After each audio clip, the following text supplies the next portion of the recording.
सड़ी गली व्यवस्था के खिलाफ एक खोजी पत्रकार की सत्ता से बगावत देखना चाहते हैं तो हमारे चैनल को लाइक, सब्सक्राइब और शेयर करना न भूलें।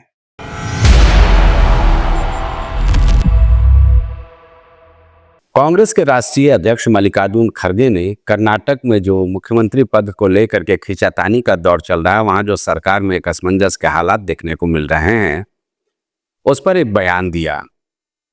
मीडिया ने सवाल पूछा, उन्होंने कहा कि कांग्रेस हाईकमान इस मामले में अंतिम फैसला लेगा। शायद मल्लिकार्जुन खड़गे भूल गए कि वो खुद कांग्रेस के राष्ट्रीय अध्यक्ष हैं, जिसे विश्लेषण की बोलचाल की आम भाषा में हाईकमान या आला कमान कहा जाता है। कर्नाटक में मचे उथल पुथल के बीच खड़गे का ये बयान भारतीय जनता पार्टी को एक बड़ा मौका दे गया, यह साबित करने के लिए कि कांग्रेस में बेशक खड़गे राष्ट्रीय अध्यक्ष हैं, लेकिन फैसला वही होता है पार्टी के अंदर जो नेहरू गांधी परिवार चाहता है, यानी राहुल, सोनिया और प्रियंका जो चाहते हैं वही फैसला होता है। बात आगे बढ़ी तो कांग्रेस ने बीजेपी पर पलटवार का जवाब देते हुए उल्टा पलटवार कर दिया। बीजेपी कांग्रेस के बारे में क्या बोलेगी जो आज तक अपने नए राष्ट्रीय अध्यक्ष का नाम तक तय नहीं कर पाई। वाकई बीजेपी में राष्ट्रीय अध्यक्ष को लेकर एक ऐसी स्थिति बनी हुई है जिसको लेकर केवल हम आप नहीं बल्कि बीजेपी के पार्टी कार्यकर्ता से लेकर नेता तक एक असहज स्थिति के दौर से गुजर रहे हैं और बंद कमरे से लेकर चाय के चौपाल तक हर कोई अटकलों के बीच नए नाम को लेकर चर्चा करता नजर आ रहा है। दरअसल बात यह है कि बीजेपी के मौजूदा राष्ट्रीय अध्यक्ष डॉक्टर जेपी नड्डा का कार्यकाल जनवरी 2023 में ही पूरा हो चुका है और इसी साल बीजेपी के नए अध्यक्ष का चुनाव हो जाना चाहिए था, लेकिन संघ के कहने के बावजूद लोकसभा चुनाव का हवाला देकर डॉक्टर नड्डा को जून 2024 तक का कार्य विस्तार दिया गया, एक्सटेंशन दिया गया बतौर बीजेपी राष्ट्रीय अध्यक्ष। लेकिन ये वक्त भी निकल गया और नड्डा मोदी पार्ट 3 की सरकार में मंत्री भी बन गए हैं, लेकिन नया राष्ट्रीय अध्यक्ष का नाम सामने नहीं आया है। और अब तो जून 2024 छोड़िए, जुलाई 2025 भी आ गया है, लेकिन अभी भी यह असमंजस समाप्त होता नजर नहीं आ रहा है। नमस्कार दोस्तों, मैं हूं संजय राजन, लेकर आया हूं दिस्तान न्यूज पर मुद्दे की बात राजन के साथ।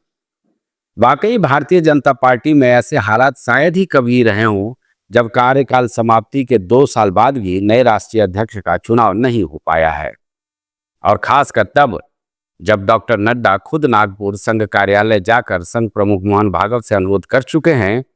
जो सूत्रों के हवाले से बात सामने आई थी, उन्हें बीजेपी राष्ट्रीय अध्यक्ष पद से मुक्त कर दिया जाए। नड्डा के कुछ दिनों बाद ही प्रधानमंत्री नरेंद्र मोदी भी नागपुर पहुंचे थे। आपको याद होगा वो कार्यक्रम, वहां पर एक लोकार्पण और शिलान्यास का कार्यक्रम था। हमने वो वीडियो आपके सामने लाया था उस वक्त। दरअसल इस बात का जिक्र अलग अलग राजनीति के जानकार और विश्लेषक करते हैं कि 2024 के लोकसभा चुनाव के दौरान या फिर परिणाम आने के बाद संघ और बीजेपी की गुजरात लॉबी, जिसमें प्रमुखता से आप अमित शाह और नरेंद्र मोदी जी का नाम ले सकते हैं, एक दुराव का हालात पैदा हो गया है। भारतीय जनता पार्टी के भीतर इस बात को लेकर चर्चा तेज है कि दरअसल बीजेपी के राष्ट्रीय अध्यक्ष पद को लेकर संघ की चाहत है कि उसके पसंद के ही किसी व्यक्ति को यह जवाबदेही दी जाए। लेकिन जो गुजरात लॉबी, जैसा कि मैंने पहले ही बताया, जिसमें प्रधानमंत्री नरेंद्र मोदी का नाम आता है, अमित शाह का नाम आता है और इनके जितने करीबी लोग हैं, चाहे वो डॉक्टर जेपी नड्डा की बात कर ली जाए, ये चाहते हैं कि उनके पसंद का ही कोई नेता भारतीय जनता पार्टी के राष्ट्रीय अध्यक्ष पद पर बैठे। 2014 में पूर्ण बहुमत वाली बीजेपी में मोदी शाह की ताकत का कोई जोड़ नहीं था। आप जानते हैं किस तरह से 2014 में दूसरी बार मोदी पार्ट 2 की सरकार बनी थी, वो भी पूर्ण बहुमत भारतीय जनता पार्टी को हासिल हुआ था। हालांकि एनडीए के साथ मिलकर के सरकार बनी थी, लेकिन भारतीय जनता पार्टी एक कद्दावर सियासी दल के रूप में उभर करके सामने आई थी। और शायद यही वजह रहा कि नितिन गडकरी के बाद अमित शाह और अमित शाह के बाद मोदी शाह के बेहद करीबी डॉक्टर जेपी नड्डा को यह जिम्मेवारी मिली। और अब आने वाले दिनों के लिए मोदी शाह चाहते हैं कि नड्डा की ही तरह कोई ऐसा व्यक्ति भारतीय जनता पार्टी का राष्ट्रीय अध्यक्ष बने जो उनके रास्ते में किसी भी तरह का रोड़ा ना अटकाए। लेकिन जो जानकार बताते हैं कि संघ इस बात को लेकर कतई तैयार नहीं है। कई दौर की बातचीत भी हो चुकी है। संघ को ऐसा लगने लगा है कि मोदी शाह की ताकत के आगे पार्टी के भीतर एक तानाशाही प्रवृत्ति का जन्म हो रहा है और यह भविष्य के लिए भारतीय जनता पार्टी जैसी लोकतांत्रिक पार्टी के लिए बहुत घातक हो सकता है। समय समय पर अलग अलग मंचों से संघ प्रमुख मोहन भागवत का बयान भी आपने सुना होगा। किस तरह से वो बयान देते हैं और ये कहा जा सकता है कि अप्रत्यक्ष रूप से वो इस जोड़ी यानी देश के प्रधानमंत्री नरेंद्र मोदी और केंद्रीय गृह मंत्री अमित शाह को लेकर के ही अपनी तल्ख टिप्पणी करते हैं। वो बताने की आवश्यकता नहीं है क्योंकि आप लोग उससे वाकिफ हैं। संघ प्रमुख मोहन भागवत दिल्ली पहुंच चुके हैं और इधर प्रधानमंत्री नरेंद्र मोदी 8 दिनों के विदेश दौरे पर रवाना हो गए हैं। यह सबको पता है कि संघ की एक अहम बैठक होने जा रही है जो 4 जुलाई से 7 जुलाई तक चलने वाली है। ये बैठक का समय जो है संघ का ये बहुत पहले से तय था। यह अचानक कोई ये बैठक नहीं बुलाई गई है।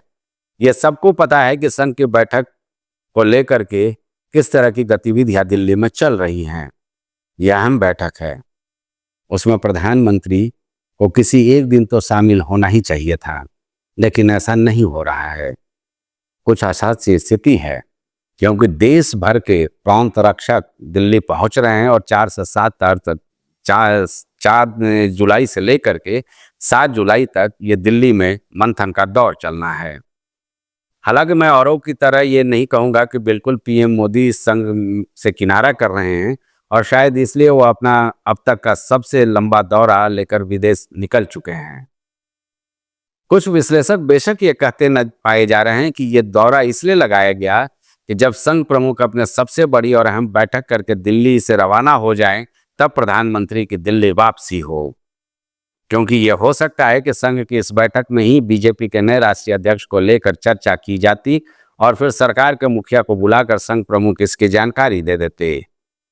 ये सब तमाम तरह की अटकलें हैं क्योंकि कयास है, असहज सी स्थिति तो हो ही गई है क्योंकि 100 साल में अपने संघ प्रवेश करने जा रहा है और ये जो प्रांत रक्षकों की बैठक है ये काफ़ी महत्वपूर्ण मानी जा रही है और दिल्ली में हो रहा है, संघ के नए मुख्यालय में हो रहा है, तो जाहिर सी बात है कि इसमें प्रधानमंत्री नरेंद्र मोदी को रहना चाहिए था, लेकिन ऐसा नहीं हो रहा है। वो अब तक के सबसे लंबे विदेश दौरे पर 5 देशों के विदेश दौरे पर चले गए हैं और हमें लगता है कि 8 दिनों का ये दौरा समाप्त कर जब प्रधानमंत्री नरेंद्र मोदी वापस दिल्ली लौटेंगे तो मोहन भागवत दिल्ली से वापस नागपुर या अन्य अपने कार्यक्रमों में व्यस्त हो चुके होंगे।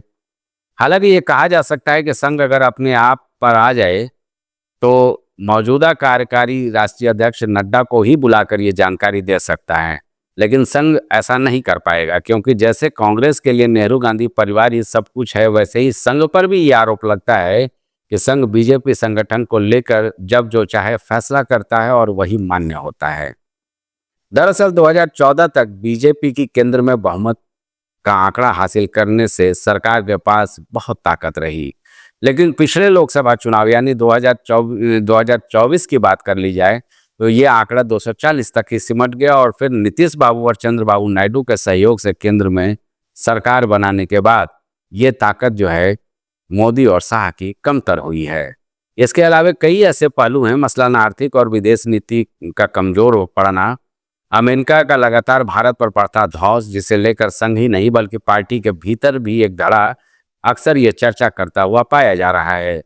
बेशक अमित शाह की रणनीति पीएम मोदी के चेहरे से राज्यों के चुनाव में भारतीय जनता पार्टी विपक्षी दलों को पटखनी देने में कामयाब हो जा रही है, लेकिन ये नहीं कहा जा सकता है कि 2009-2014 में जिस तरह से एक डंका बजा था मोदी नाम का और इतनी ताकतवर बनी थी भारतीय जनता पार्टी की 2-2 बार केंद्र में बहुमत की सरकार बनाई। हालांकि सरकार तो अभी भी है, लेकिन अगर ये सब देखा जाए तो चंद्रबाबू और नीतीश जी की कृपा से ये सरकार टिकी हुई है। इसीलिए कहा जाता है कि मौजूदा जो केंद्र की सरकार है वो वैसाखी पर टिकी हुई है 2 दलों के, जेडीयू और टीडीपी। और ऐसी स्थिति में उतनी ताकत संभवतः नहीं बची है ग्राफ में ऊपर की ओर संकेत कर सकें। अब देखिए, पहलगाम अटैक के बाद पाकिस्तान पर सर्जिकल स्ट्राइक और फिर अमेरिका से सीज फायर का ऐलान, यूएन के सिक्योरिटी काउंसिल में पाकिस्तान का लगातार कद का बढ़ना, चीन की ओर से पाकिस्तान बांग्लादेश के साथ मिलकर साउथ एशिया चाइना एसोसिएशन के गठन की कवायद, मौजूदा सरकार की विदेश नीति पर सवाल खड़ा करता नजर आ रहा है। महंगाई और बेरोजगारी का तो ऐसा सवाल खड़ा कर रहा है विपक्षी दल कि जाहिर सी बात है एक ऐसा सी स्थिति मौजूदा केंद्र सरकार के सामने साफ तौर पर देखने को मिल रही है। संभवतः ये सारे ऐसे मुद्दे हैं जिस पर दिल्ली बैठक में संघ प्रमुख अपनी टीम के साथ जरूर विचार विमर्श करेंगे, ये मेरा मानना है। एक बात और समझ लीजिए, बीजेपी में राज्य और केंद्र शासित प्रदेश मिलाकर कुल 37 प्रदेश अध्यक्ष होते हैं और राष्ट्रीय अध्यक्ष के चुनाव के लिए कम से कम 19 प्रदेश अध्यक्षों की सहमति आवश्यक होती है। अभी तक जो मैं देख रहा था 7 या 8 राज्यों या केंद्र शासित प्रदेशों को मिला करके बीजेपी के प्रदेश अध्यक्ष के नाम घोषित किए गए हैं। कई जगह पर ऐसा देखने को मिल रहा है कि नेताओं में आपसी टकराव की स्थिति है। नॉमिनेशन के बाद वहाँ जो है सीधे उनको नामित करने की प्रक्रिया चल रही है। उत्तर प्रदेश को लेकर के भी कुछ इसी तरह के कयास लग रहे हैं। हालांकि उत्तर प्रदेश में क्या कुछ होने वाला है नए प्रदेश अध्यक्ष को लेकर, इस पर मैं अलग से वीडियो बनाऊंगा, क्योंकि देश का सबसे बड़ा सूबा है और 2027 में यहाँ भी चुनाव होना है। तो ऐसे में क्या कुछ यहाँ पर रणनीति चल रही है, क्या कुछ भीतर खाने में बात चल रही है नए प्रदेश अध्यक्ष को लेकर, ये मैं अलग से वीडियो बनाऊंगा, वरना यह वीडियो काफ़ी लंबा हो जाएगा। अब गुजरात लॉबी चाहती है, चलिए राष्ट्रीय अध्यक्ष की ही बात कर दें कि भूपेंद्र यादव हैं, धर्मेंद्र प्रधान हैं, मनोहर लाल खट्टर हैं और शिवराज सिंह चौहान हैं। ये तमाम नाम ऐसे आ रहे हैं अभी तक सामने। हो सकता है इसे इतर भी कोई चौंकाने वाला नाम आ जाए, क्योंकि जो नरेंद्र मोदी हैं वो फैसला लेने में अक्सर चौंकाने वाले नामों पर ही अपनी मुहर लगाते हैं। तो हो सकता है कि ऐसा हो, लेकिन चूंकि वो विदेश चले गए हैं, कई दौर की बैठकें मीटिंगें डॉक्टर जेपी नड्डा के बीच में, अमित शाह के बीच में और प्रधानमंत्री नरेंद्र मोदी के बीच में और तमाम पार्टी के जो कद्दावर नेता हैं उनके बीच में नए राष्ट्रीय अध्यक्ष को लेकर के चल रहा है, लेकिन अभी तक निष्कर्ष निकलता हुआ नजर नहीं आ रहा है। जून 2024 तक डॉक्टर जेपी नड्डा जो हैं वो एक्सटेंशन पर थे कार्यकारी अध्यक्ष के, राष्ट्रीय अध्यक्ष की हैसियत से। उसके बाद अब ये जुलाई आ गया है, 2025 साल भी बदल गया है। संभवतः बीजेपी में ऐसे असमंजस के हालात अभी तक देखने को नहीं मिले थे। यह पहला मौका है जब प्रदेश अध्यक्ष पद को लेकर के भी कई राज्यों में टकराव की स्थिति देखने को मिल रही है। राष्ट्रीय अध्यक्ष को लेकर के भी एक टकराव की स्थिति नजर आ रही है और इन सब के बीच संघ अलग तरह की कवायदे करता हुआ नजर आ रहा है। मोहन भागवत भी जाहिर सी बात है कि नए राष्ट्रीय अध्यक्ष और भारतीय जनता पार्टी की इस परंपरा को लेकर के, जो परंपरा में एक टूट हुई है, उसको लेकर के चिंतन कर रहे होंगे, लेकिन अभी समाधान कुछ नहीं निकला है। बहुत सारी बातें हैं। कभी ये कहा गया कि उत्तर प्रदेश के मुख्यमंत्री योगी आदित्यनाथ को राष्ट्रीय अध्यक्ष पद पर लाने की कवायद चल रही है। कभी ये बोला गया कि केंद्रीय रक्षा मंत्री राजनाथ सिंह को अनुरोध किया गया कि वो राष्ट्रीय अध्यक्ष का पद संभाल लें, लेकिन उन्होंने इनकार कर दिया।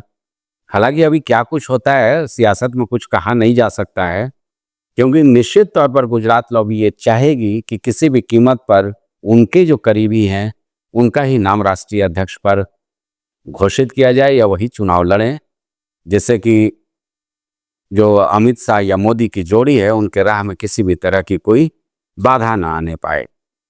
संघ ये चाहता है कि इस तानाशाही प्रक्रिया को समाप्त किया जाए, क्योंकि आपको याद होगा कि लोकसभा चुनाव के प्रचार के दौरान भी जो मौजूदा कार्यकारी अध्यक्ष हैं, राष्ट्रीय अध्यक्ष जिनको कहते हैं डॉक्टर जेपी नड्डा, उन्होंने किस तरह से बयान दिया था कि अगर संघ नाराज होता है तो भारतीय जनता पार्टी अपने दम पर चुनाव लड़ने में सक्षम है। एक बड़ा बवाल हुआ था, माना यह जा रहा था कि संघ प्रमुख मोहन भागवत काफ़ी नाराज थे और बीजेपी को कम जो सीटें आई उसके पीछे भी एक बड़ी वजह यह बताई जा रही थी 2024 में कि संघ ने बीच चुनाव से ही अपना हाथ खींच लिया था, जिसकी वजह से जो बीजेपी के जो वोटर हैं उनको घर घर से बाहर निकालने की जो जिम्मेवारी होती है संघ कार्यकर्ताओं की, उन्होंने अपने इस उत्तरदायित्व को से अपने आप को अलग कर लिया, जिसकी वजह से लोग नहीं निकले और 240 के आंकड़े पर सिमट गई। बहरहाल अब देखिए क्या होता है। मोहन भागवत दिल्ली पहुंच गए हैं, प्रांत रक्षकों की बैठक होनी है, अहम बैठक होनी है। संघ 100 साल में प्रवेश कर रहा है, नई भारतीय जनता पार्टी के राष्ट्रीय अध्यक्ष के नाम को लेकर के वहां पर चर्चा हो सकती है। तमाम तरह के जो मुद्दे आ रहे हैं सामने विपक्षी दलों की ओर से जो लगातार उठाए जा रहे हैं, उसको लेकर के संघ की इस बैठक में चर्चा हो सकती है। मोहन भागवत क्या कुछ बयान देते हैं, और इन सब के बीच जब 9 जुलाई को प्रधानमंत्री नरेंद्र मोदी देश में वापस आते हैं तो किस तरह की स्थितियां देखने को मिलती है। तो दो तरह की बातें हैं। नए राष्ट्रीय अध्यक्ष के चयन में इतना जो विलंब हो रहा है, उसमें एक तो ये कि संघ चाहता है कि उसके मन मुताबिक नया राष्ट्रीय अध्यक्ष भारतीय जनता पार्टी का बने, और गुजरात लॉबी ये चाहती है कि उनका करीबी ही कोई इस पद पर बैठे। और जाहिर सी बात है, इस टकराव की वजह से ही नए राष्ट्रीय अध्यक्ष के चयन की प्रक्रिया में इतना विलंब हो रहा है। चलिए, जो कुछ होगा देखा जाएगा। इस वीडियो में फिलहाल इतना ही। अगर यह वीडियो आपको पसंद आए तो इसे शेयर और लाइक करना ना भूलें, और जाहिर सी बात है, आप अगर बेल आइकन दबाएंगे, दृष्टांत न्यूज़ को सब्सक्राइब करेंगे तो हमारी ताकत और बढ़ेगी। मुझे दीजिए इजाज़त। नमस्कार।